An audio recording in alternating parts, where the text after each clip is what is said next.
किसी शहर में एक दिन एक महात्मा प्रवचन देने के लिए आए थे।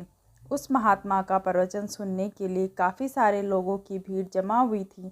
इतनी भीड़ में से महात्मा ने एक आदमी को खड़ा किया और उन्हें आगे बुलाया। महात्मा ने उस आदमी से कहा, मैं आपसे 2 सवाल पूछूंगा, आप मुझे सच सच बताना। जो भी आप सोचते हो वैसा ही मुझे बताना। उस आदमी ने कहा, जी महाराज, मैं आपको सच ही बताऊंगा। उस महात्मा ने उससे पहला सवाल ये पूछा कि अगर कोई सुंदर लड़की बाज़ार में आपको दिख जाए तो आप उसे पलटकर नहीं देखेंगे। उस व्यक्ति ने कहा कि जी ज़रूर। उस वक्त अगर मेरे साथ मेरी बीवी ना हो तो मैं पलटकर ज़रूर देखूंगा। उस आदमी का ये जवाब सुनकर प्रवचन में हाजिर पब्लिक हंसने लगती है। तभी महात्मा जी ने उस आदमी से पूछा कि आपको उस लड़की का चेहरा कब तक याद रहेगा। उस आदमी ने कहा, मुझे वो चेहरा तब तक याद रहेगा जब तक मैं उससे सुंदर लड़की ना देख लूं। उस आदमी का ये जवाब सुनकर वहां हाजिर लोग फिर से हंसने लगे। फिर वो व्यक्ति बाद में बोलता है, ज़्यादा से ज़्यादा मुझे वो लड़की 2 या 3 दिन तक याद रहेगी। महात्मा जी ने कहा, अच्छा ठीक है।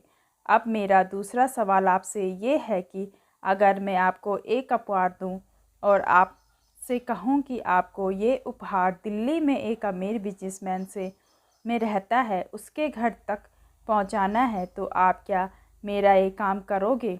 उस आदमी ने कहा, जी बिल्कुल, क्यों नहीं, जैसा आप कहो वैसा मैं करूँगा। तभी महात्मा ने कहा, आप वहाँ उसके घर पर जाते हो, बाहर एक गार्ड आपके लिए खड़ा होगा। वो अंदर जाके अपने मालिक से आपके बारे में बताएगा। वो बिजनेसमैन अपने सारे काम छोड़कर आपसे मिलने के लिए बाहर आएगा। सिर्फ इतना ही नहीं, वो बाहर आकर आपसे उपहार लेके आपको अंदर आने के लिए कहता है और आपके मना करने के बावजूद भी वो आपको अपने घर में लेकर ही जाता है। फिर वो बिजनेसमैन आपसे खाना खाने के लिए आग्रह करता है। आपके मना करने के बावजूद वो आपको खाना खाने के लिए मनाता है। आपके लिए अलग अलग कई सारे पकवान बनाए जाते हैं और आपको खिलाया जाता है। फिर आप अंत में घर जाने के लिए आज्ञा लेते हो। वो बिजनेस आपको छोड़ने के लिए अपने ड्राइवर को साथ में भेजता है। आप बहुत खुश हो जाते हो।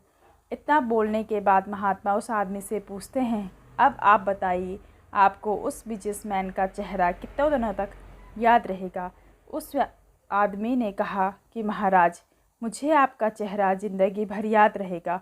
इस कहानी से हमें यही सीख मिलती है कि हमें जीवन में अपनी सुंदर छवि को बनाए रखने में ध्यान देना चाहिए, ना कि सुंदर चेहरा, क्योंकि लोग चेहरा भूल जाते हैं पर आपका व्यवहार कभी नहीं भूल पाते हैं। अर्थात मेरी इस कहानी को सुनाने का यही उद्देश्य है कि इंसान हमेशा अपने चेहरे को तो हमेशा सुंदर रखता है, लेकिन अपने व्यक्तित्व पर कभी काम नहीं कर पाता, उसे निखारता नहीं।